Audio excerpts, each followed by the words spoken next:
Genius! And we're back. Let's talk about it. Woo! Welcome, welcome, welcome. Hello. Here we are. We are live for another episode of Everyone's a Genius. Welcome, Nani. Hi, thank you. I'm sorry I look so pretty. No apologies. No Work problem. is crazy right now.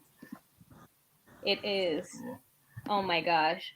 No, we're just happy to have you. Journey. Hi, Journey. Hello. Good to see you. I've grown taller since yesterday. Hang on. Okay. All right. I just wanted to. Now I can actually hear you. Perfect. Okay. Perfect. Alrighty. Thank you for joining us. Of course. Hey. So this is Everyone's a Genius. And we just basically get together and we talk about things that we're interested in. And this week we were going to talk about food and cooking. So we wanted to have you on. Perfect. The person who taught me how to cook and taught me pretty much everything I know about food. Are you giving all of that to Matt? He just met you.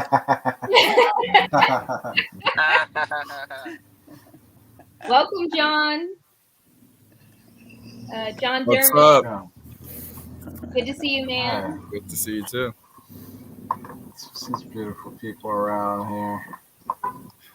All right, there we go. Excellent. Yeah. So, coming off of last week, it was really, really cool last week to talk about EI, which is emotional intelligence, and to go into this week about food because, bad food, bad attitude, So, what a segue to go in. So, where do we start with this thing? Do we start with the table prepared food, or we're talking ingredients? We're talking farming. We're talking gardening. I love it all, and I love that Trey is appropriately right in front of the grapevines. Okay. Gorgeous. Backdrop master. Let's go. I thought that was a green screen. Hint. You don't green. fake the funk. He really out there. It's an old school green screen. Oh my God. Well, I thought we could actually go around and maybe we could just talk about where we learned to cook, or the first person who introduced us to food. What do you think? No. I love it. I mean, we all know what food is, and we've all been babies before, and we've been handed food and trusted from, our mothers and fathers and so on to grow into the strong human beings we are. So let's kick off with Mr. Sherman up there. Sherman. Sure. Sure. For me, my mom really taught me not just to cook, but the importance of knowing which ingredients you're using and understanding which ingredients are good for you and which ingredients are bad for you. I would say when I was not even 5 years old, I was saying, "Mom, that has partially hydrogenated in it." Oh my God. Wow. We can't have that. The importance of reading labels and things. She was a caterer for a lot of big chefs in the 90s, and she always made fantastic food and flavors, and I kind of get my like on the fly, not really following a recipe, but kind of following a recipe, but just kind of going with it from her, as well as the fact that, you know, she uses food as medicine, in a very, very holistic way. Um, you know, she was diagnosed with multiple sclerosis when she was 27. Wow. So she's been living with that for over 30 years, and she's still able to walk around and pretty much have a fairly normal life. And it's all because of the food that she ate.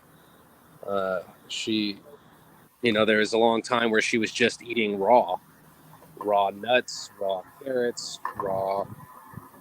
I mean, she would sear fish, but like just sear it, you know. So I would say I learned it all from her personally. That's awesome. That's awesome. We have a lot in common with that, Trey. So I sense a theme coming. Yeah. what about you, Journey? Do you want to go, or Richard? Sure. I can chime in. Rashard, you know, you go. You look eager. I don't even know why I started cooking. My mom and my sister used to cook. My mom taught my sister how to cook a lot, and then when my mom passed, my sister did all the cooking for all of us. But when I started like learning about food is a long time ago is when I actually started cooking. And man, it took me a while because I was like always not using enough spice or I don't know, I just didn't know how to make flavor. But cooking is crazy and it's such an art and there's so many different things about it. It just fascinates me how food is like is superpowers or healing powers or just like the way you can use it to heal your body. That's what fascinates me about food. And now, since I cook so much, my daughter is obsessed with cooking and making the things I make, which I think is cool. And for a long time, I didn't let her because I was always scared of her burning herself. But of course, when I'm gone, her mom lets her do whatever. So that's how I got into food, and now I'm just obsessed with it. Tell the people what you eat every day. I eat guacamole. I hand make my guacamole every single day. Every day. Every single day. I just love those ingredients. We have testimonials to that truth. We've seen it. We've tasted it. Yeah. You guys know. You've had it. Okay. We lived with you for a week.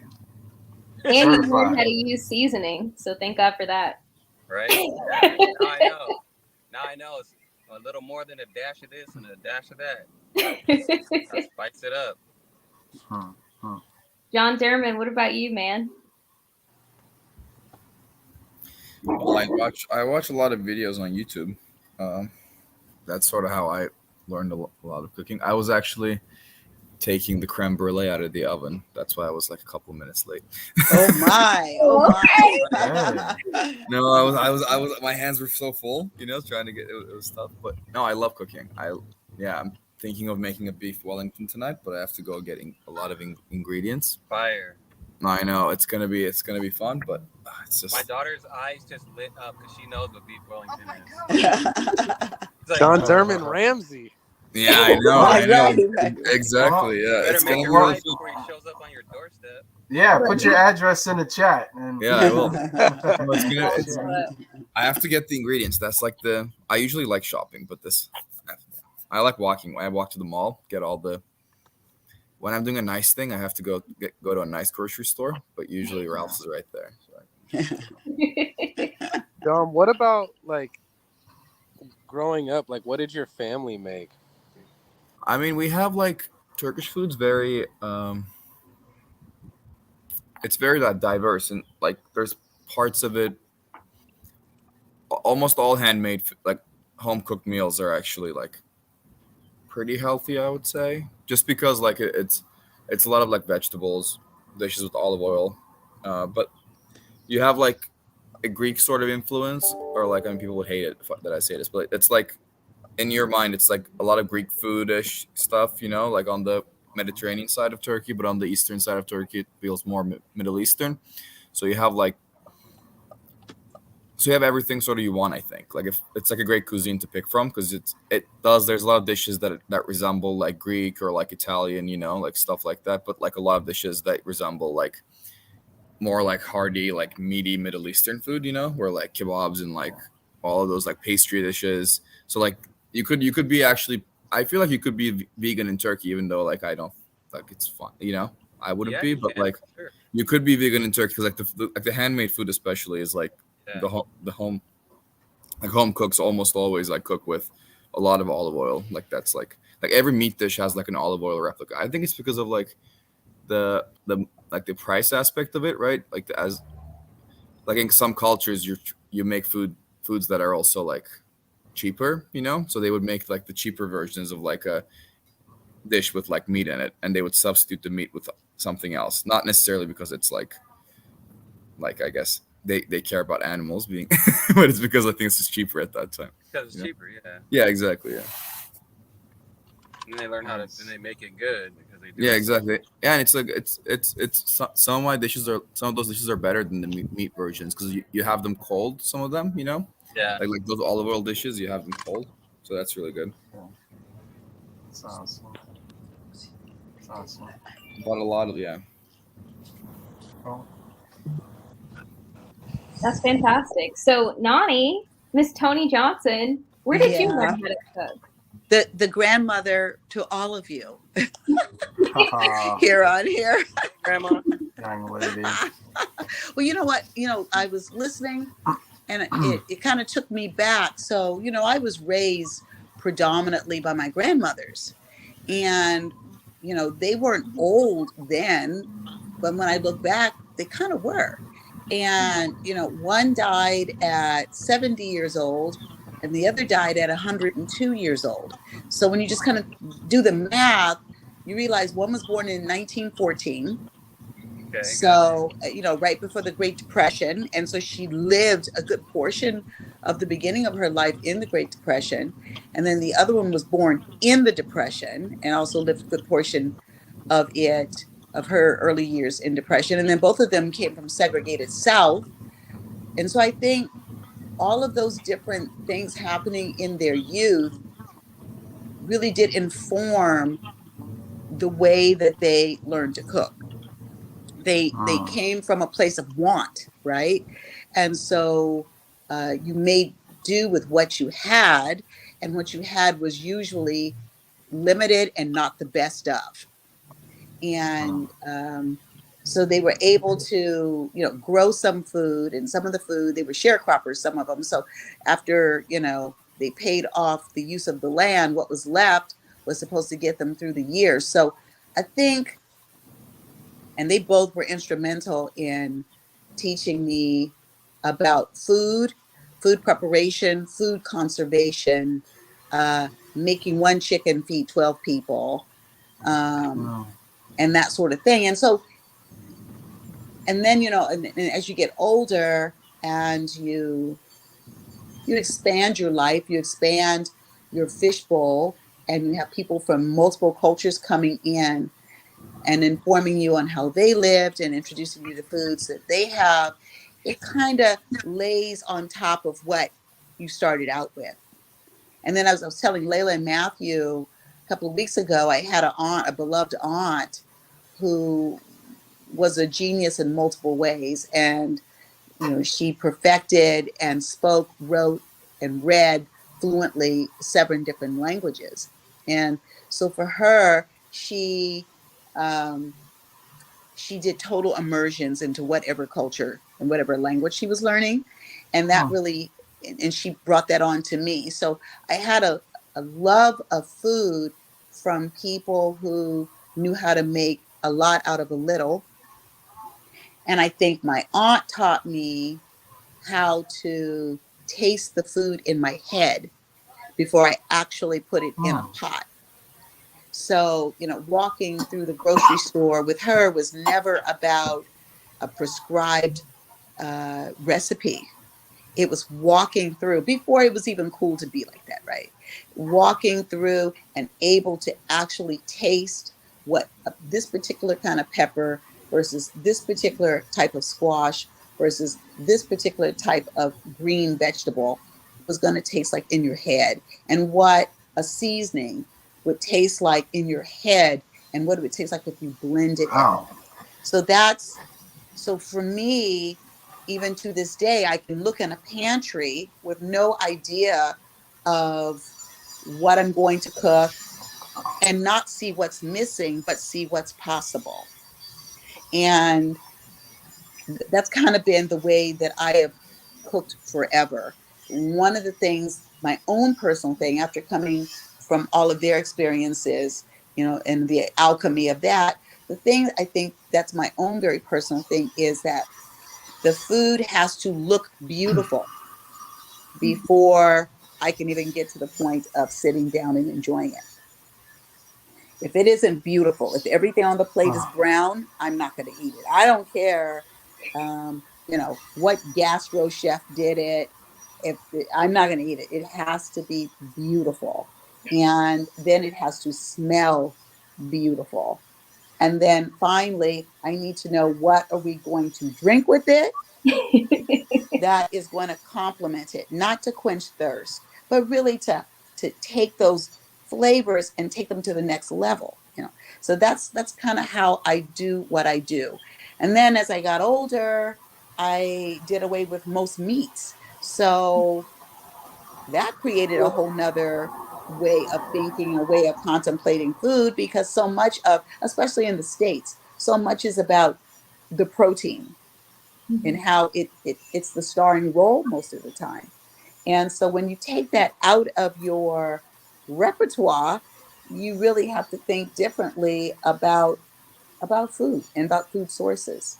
So I like green, I like heightened flavor.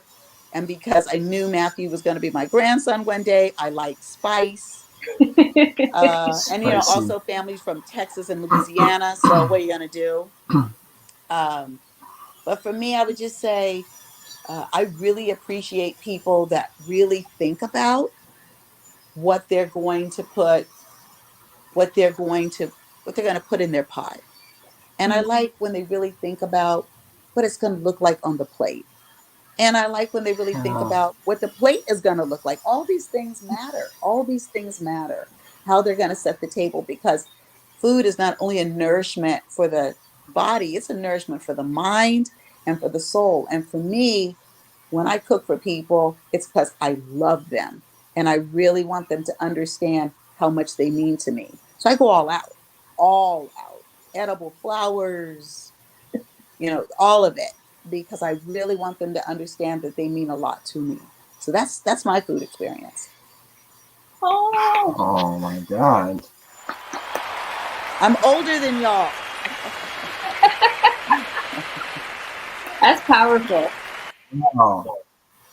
I mean, these lessons that you've just given us, because no one, I don't think, on the stream has heard anything like this. And if they have, they must be reincarnating 3 or 4 times. But the way that you look at food and the imagination that comes with this, before, like walking through the grocery store, I saw you walking through a grocery store and looking at 5 things and introducing those 5 things to each other that would have normally have never known each other, Yes. which could be people.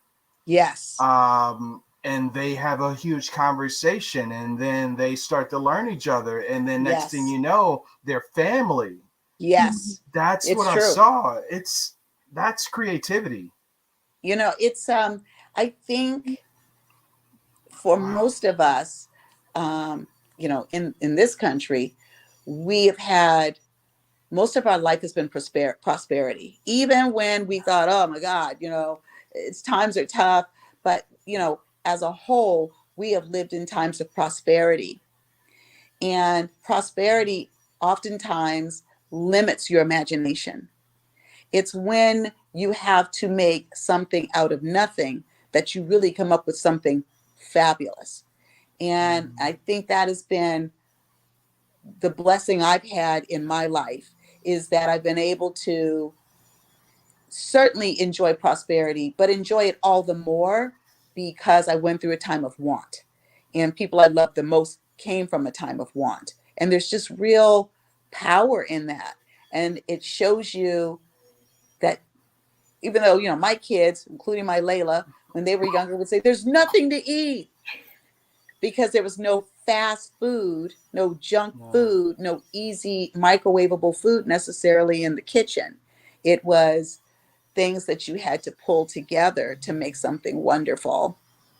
So, yeah. And, you know, I think the other piece too is when you fall in love with food, the essential foods, not the prefab stuff, and you're walking through whatever mart, whether it's a farmer's market or it's a Whole Foods or it's a Sprouts or a Safeway or a Ralph's, if you are really studying the food, you're really getting into it, people they'll be drawn to you to say, what are you going to do with that?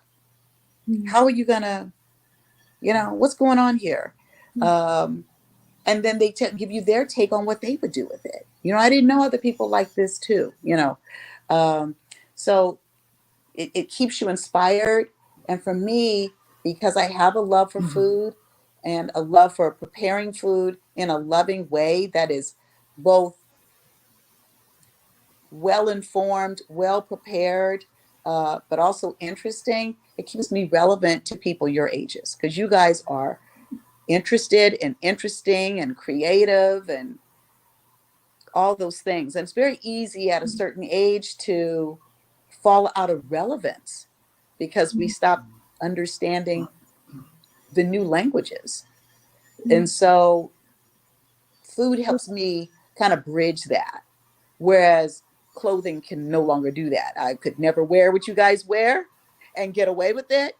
Not true. You know, so there are things, and I think that technology like this here actually also helps those of us that are further along the journey than you, because it's easy for us to chime in. It's easy for us to get involved and hear and learn from you. Tell me this, Nani. I have a question.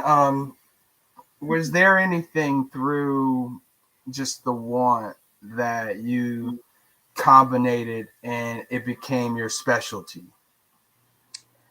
Oh, that's a really good question. Yeah, I would say, you know, most of the dishes out of Louisiana kind of did that for me, because it's such, it's a gumbo. All the foods are a gumbo. There's truly a dish of gumbo, but almost everything they do is in a gumbo format.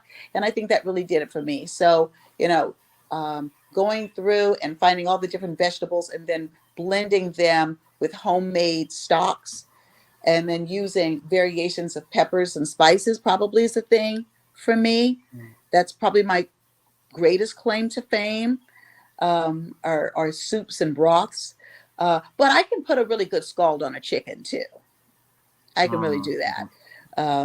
But yeah, I would say probably the things where you had to take corn and you had to take a tomato and you had to take an onion and you had to do it in a way that even the little kids would eat it and there'd be enough for everyone. That's probably what want taught me. Excellent. Wow. Those collard greens, though. Oh my God. Those collard greens, right? Chili. I mean, there's just nothing you don't do well. Cakes. I mean, I do not do beef Wellington, but I would love to. That is something I would love to learn to do. That's awesome. Well, maybe John can show us how to make a beef Wellington. Yeah, it's so intimidating. It's very intimidating. No. Have you made it before, John? Yeah, I made it before when I was like, that was like one of the first like big meals I ever made. It was really good, but I think I can do better. Oh, wow. Okay. Yeah. I'm impressed. Send us We're the address, coming Charles. over. We'll be right over. Yeah. I won't eat it, but I will want to learn to make it. Tropical. Yeah. I want to learn more like vegetable dishes, like you were saying, how you eliminated meat. I wanted to do that, but I just always catch myself every time buying more meat. Yeah, well, I mean, the thing is, the flavor that beef gives you, right? When you think about a great burger, if you take the burger out and all you have left are the condiments and the buns, you realize the reason you love a burger is the flavor. And if you could capture that flavor without the animal, that would be something great, right? Yes. And so I think that's the hardest part when you decide to give up, certain proteins, how to replicate that flavor that it gives you. That's the hard part. Yeah. I would have to say that's textures. the coolest thing about partnership with Matt in the kitchen when we cook together is that my nanny taught me how to find the best ingredients, how to select the best ingredients, how to pair them, and how to keep them simplified, right? And then Matt comes in the kitchen. He's like, yeah, that's great.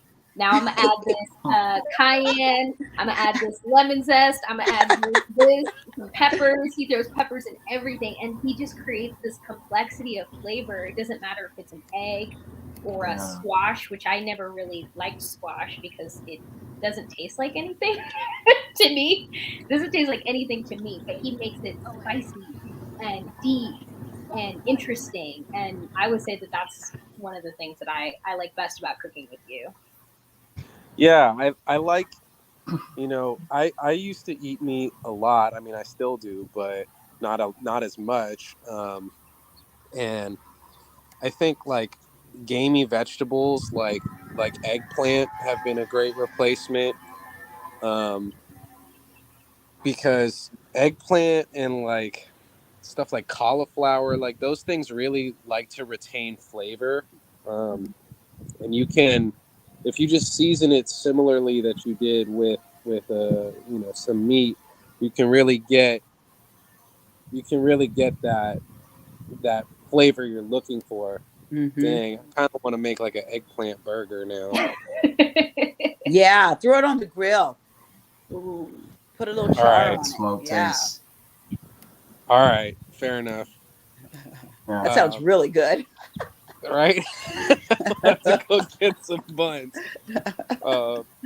Yeah, I know we were going to cut it short today, but I'm really glad that we made this happen. And I think about this food process that Nani was describing, and it makes me think, Journey, it's kind of a similar way that you approach music producing. Yeah. And the ingredients and the sounds that you're looking for, you're walking by and you have a whole catalog of sounds. And for a lot of people, that's kind of what a supermarket may look like. Oh my God, there's all these different ingredients. What do I even do with this stuff? And you have to listen to each thing and hear how they would combine or how you could use certain aspects of just little pieces of them. And it's a very creative process.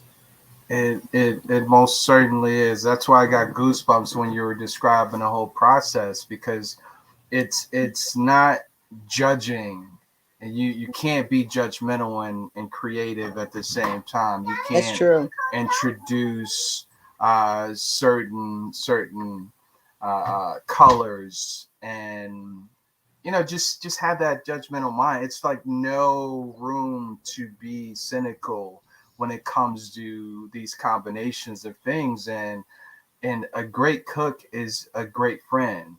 A great cook is a great producer.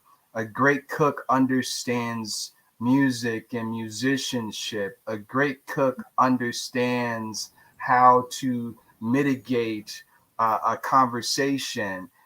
Cooking has a lot to do with the person. And I'm saying this because I grew up with 3 sisters and a mom and a grandmother, and they were like, just sit down and wait. So I didn't get a chance to get into the kitchen, but I was an observer and watched the way that they do things, and they never second guess themselves. Whatever landed in a pot, it was supposed to be there because their soul told them to do it, and some spiritual miracle happened in between this magic that they were doing in the kitchen, and it landed on the plate, and you were like, oh my God. Oh, wow. And they could never, ever describe what happened in that moment because it was spontaneous. It was so many things that were happening, and it was conversations that they previously had that brought in new spices or new ingredients. It just became this magical thing that, it's like, don't question it. Let it happen. And then try to get them to give you the recipe when it's a pinch of this, it's a toss of that. How do you capture what the old folks cooked when they didn't measure anything? I mean, you can't.